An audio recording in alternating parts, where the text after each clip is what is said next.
পুরীর রহস্য। ভয় মানে ভূতের ভয়।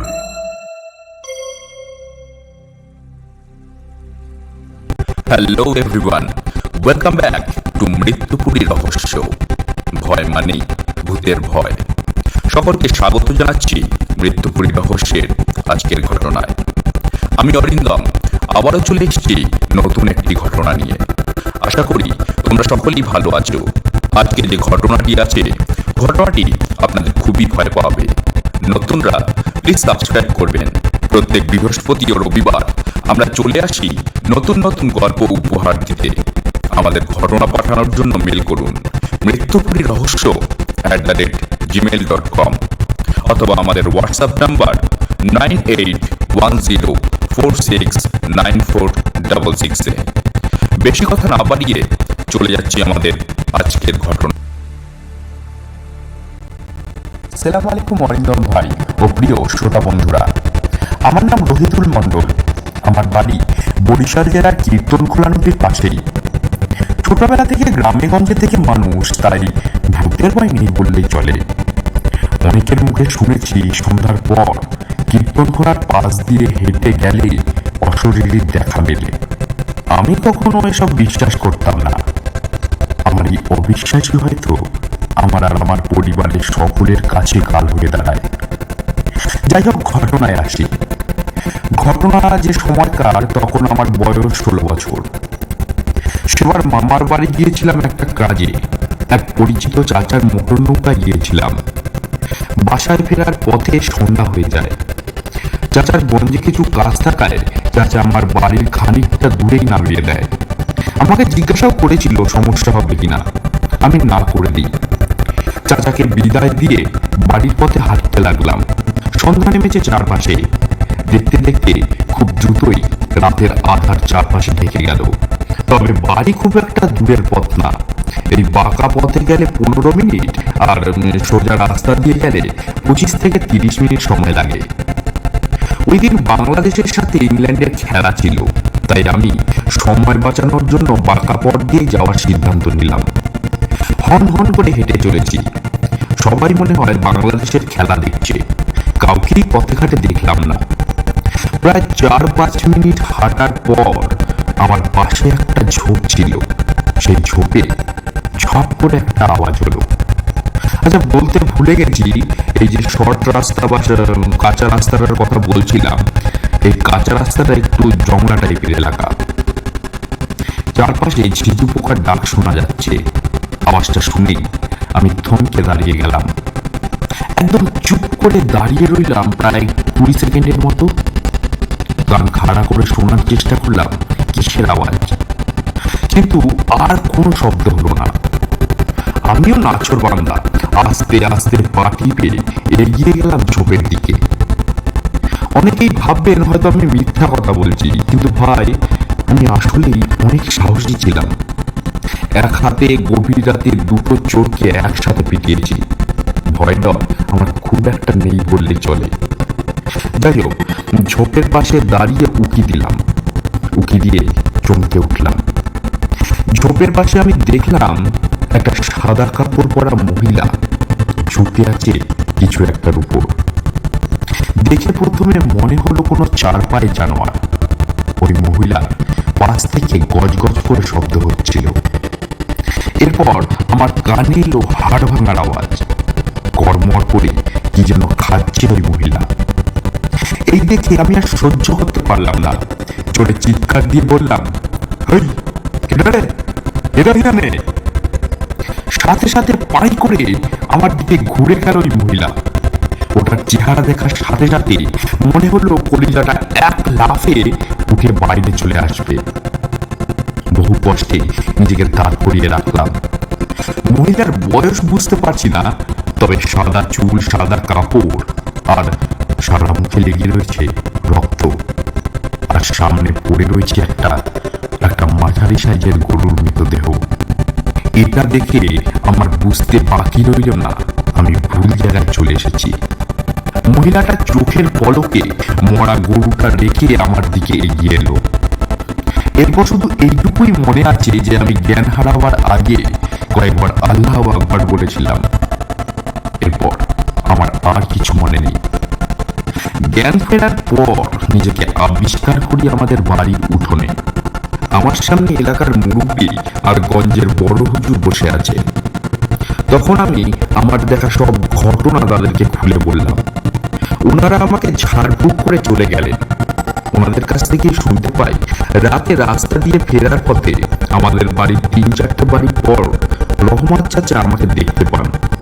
এরপর তিনি আরো কিছু মানুষের সাহায্য নিয়ে আমাকে আমাদের বাসায় নিয়ে আসেন। আশ্চর্যের ব্যাপার এই যে সেদিন আমার থেকে একটু দূরে একটা আধ খাওয়া গরুর মৃতদেহ তারাও দেখতে পেয়েছিল। গরুটার শরীরের বাকি অংশ পাওয়া গেলেও মাথা থেকে পেট পর্যন্ত ছিল না। কি ভাবছেন শ্রোতা বন্ধুরা, ঘটনা এখানেই শেষ? ঘটনা এখানেই শেষ নয়। এরপর বেশ কিছুদিন আমার সাথে তেমন কোনো সমস্যা হয়নি, কিন্তু এই ঘটনার দিন 5-7 পর থেকে এক অদ্ভুত ঘটনার সৃষ্টি হয়। আমি রাতের বেলা ঘুমের ঘরে রোজ একই স্বপ্ন দেখতাম। আমি স্বপ্নের মধ্যে দেখতাম আমি একটা জঙ্গলের মধ্যে হাঁটু গেড়ে মাটিতে বসে মুখ বুজে সেই আধ খাওয়া গরুটা চেবাচ্ছি।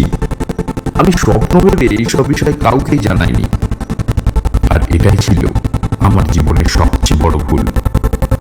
বেশ কিছুদিন পর আমি আরো একটা জিনিস লক্ষ্য করলাম। সকালবেলা ঘুম থেকে ওঠার পর আমি দেখি আমার সারা মুখে রক্ত মাখা আর আমার শরীর থেকে পচা দুর্গন্ধ বেরোচ্ছে। আমি কিছুতেই ভেবে পাচ্ছিলাম না আমার সাথে এইরকম কেন ঘটছে। সেই সময় আমার ঘরে আমার মা চা দিতে আসে। আমাকে এই অবস্থায় দেখে আমার মা চিৎকার দিয়ে জ্ঞান হারায়। আর মায়ের চিৎকার শুনে বাড়ির সবাই আমার ঘরে চলে আসে। আমার এই অবস্থা দেখে আমার বাবা এইসবের কারণ জানতে চায়, আর বাকিরা মাকে ধরাধরি করে পাশের ঘরে নিয়ে গিয়ে শুইয়ে দেয়। এরপর আমি সকলকে সব ঘটনা খুলে বলি। সব শুনে আমার বাবা আমাদের পাড়ার মসজিদের ইমাম সাহেবের কাছে যান এবং সব ঘটনা খুলে বলেন। সব শুনে ইমাম সাহেব বলেন ফজরের নামাজের পর আমাদের বাড়িতে আসবেন, আর এটাও বলে দেন যতক্ষণ না উনি আসছেন ততক্ষণ যেন আমাকে নজরে নজরে রাখা হয়। কথা মতো তারা তাই করলেন। সারাক্ষণ তারা আমাকে একটা ঘরের মধ্যে বন্ধ করে রাখলেন। এবার আসলো সেই কাঙ্ক্ষিত সময়। ফজরের নামাজের পর ইমাম সাহেব আমাদের বাড়িতে এলেন। উনি আমাদের বাড়ির চারপাশটা ভালো করে দেখলেন। এরপর উনি আমার ঘরে এলেন। তারপর উনি আমার ঘরের মেঝেতে একটা গোল বৃত্ত রেখে আমাকে ওই বৃত্তের মধ্যে বসালেন। আমি কোনো বাধা ছাড়াই বাধ্য ছেলের মতো ওই বৃত্তের মধ্যে বসে গেলাম। এটা দেখে ইমাম সাহেবের মুখে চিন্তার ভাঁজ ফুটে উঠল। এরপর ইমাম সাহেব আমার হাতের কড়ি আঙ্গুল চেপে ধরে বিড়বিড় করে কিসব মন্ত্র পাঠ করতে শুরু করলো। বেশ কিছুক্ষণ এভাবে চলার পর উনি আমার হাত ছেড়ে দিয়ে কারো সাথে কোনো কথা না বলে বাইরে চলে গেলেন। ওনাকে চলে যেতে দেখে আমার বাবা ওনার পিছু পিছু বাইরে বেরিয়ে গেলেন। এরপর উনি আমার বাবাকে যা বললেন তা আমি আমার বাবার কাছ থেকেই শুনেছি। আমার বাবার ভাষ্য মতে উনি যা বলেছিলেন আমার মধ্যে নাকি কোনো জিন বা অশরীরীর আছর নেই। এই কথা শুনে আমার বাবা তো খুব আনন্দ পেল, কিন্তু ইমাম সাহেবের কপালের ভাঁজ তখনও বর্তমান।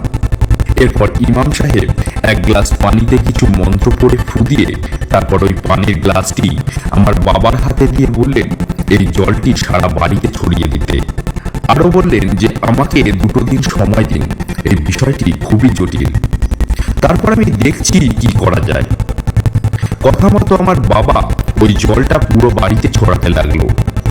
পানি ছড়াতে ছড়াতে বাবা যখন আমার মায়ের ঘরে ঢুকে পানি ছড়াচ্ছিল তখন কিছুটা পানি আমার মায়ের গায়ে পড়ে যায়, আর সাথে সাথে আমার মা অমানবিক চিৎকার করে ওঠে। আমার মা আমার বাবাকে অকথ্য ভাষায় গালিগালাজ করতে থাকে। এই বিষয়টা আমার বাবা খুব একটা স্বাভাবিক মনে হলো না, কারণ আমার মা কখনোই আমার বাবার সাথে এমন ভাবে কোনোদিন কথা বলেনি। আমার মায়ের চিৎকার শুনে পাশের ঘর থেকে আমি, আমার চাচা, চাচি সকলেই ছুটে গেলাম। আমাকে দেখে আমার মা চুপ হয়ে যান। এরপর আমার দিকে তাকিয়ে এক কুটিল হাসি দিয়ে বলেন, আয়েশা ফিরে এসেছে। এই বলে আমার মা অজ্ঞান হয়ে মেঝেতে পড়ে যান।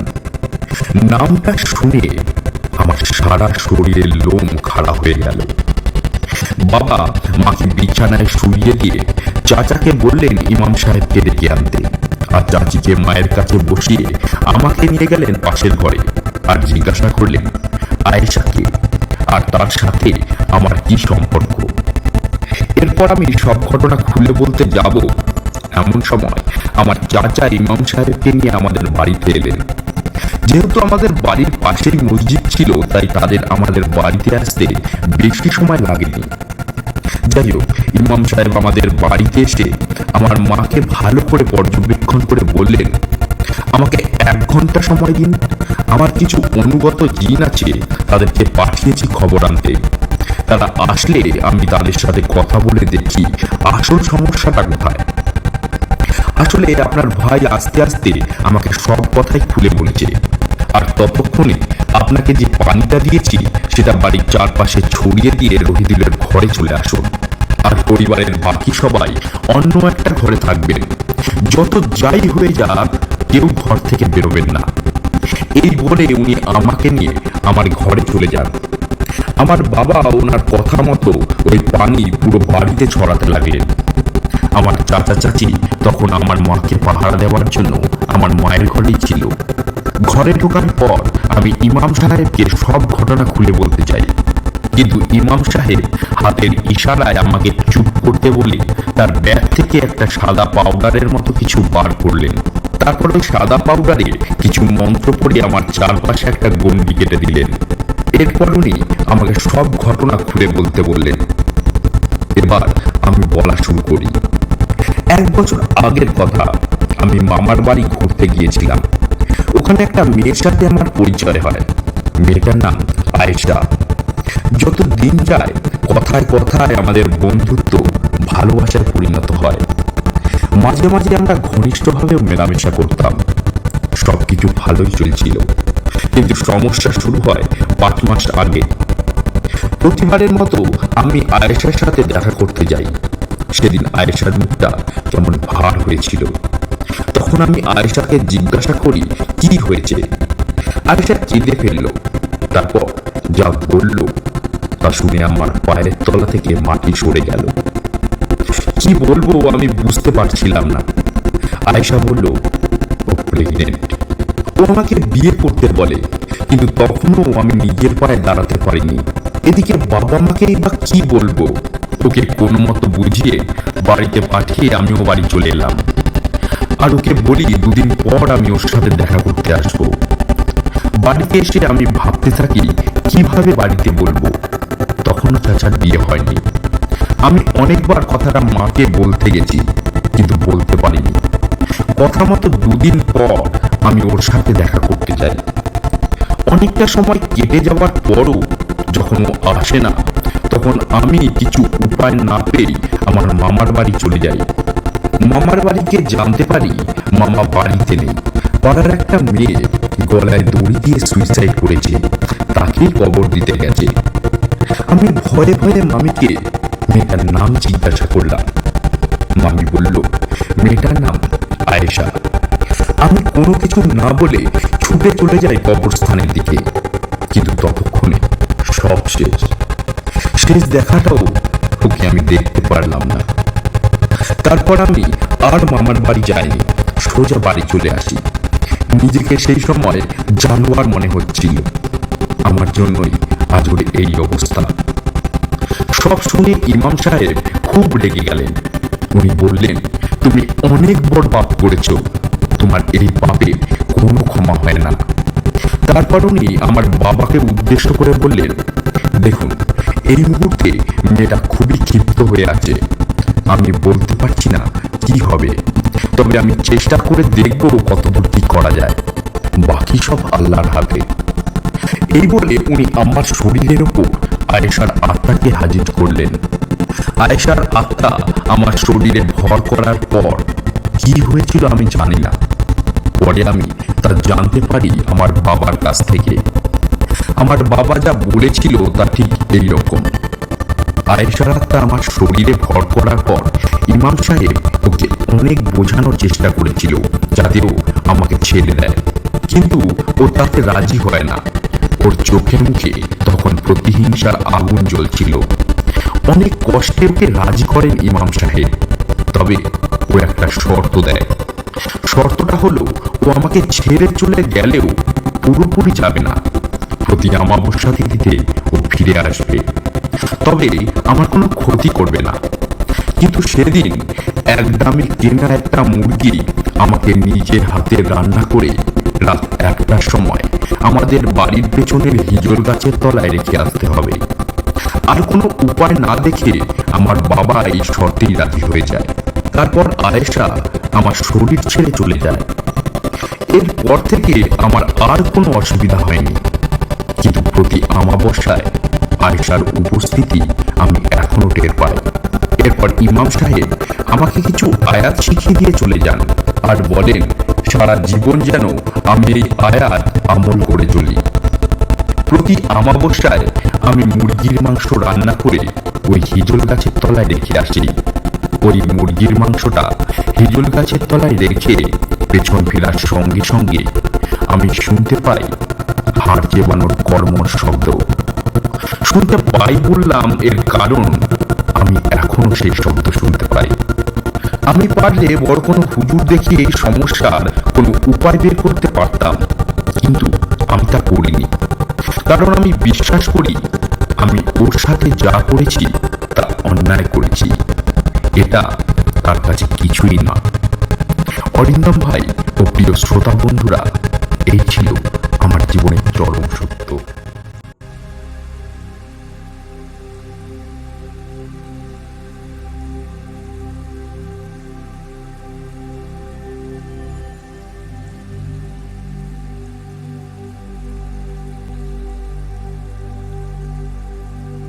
এই ছিল আজকের ঘটনা।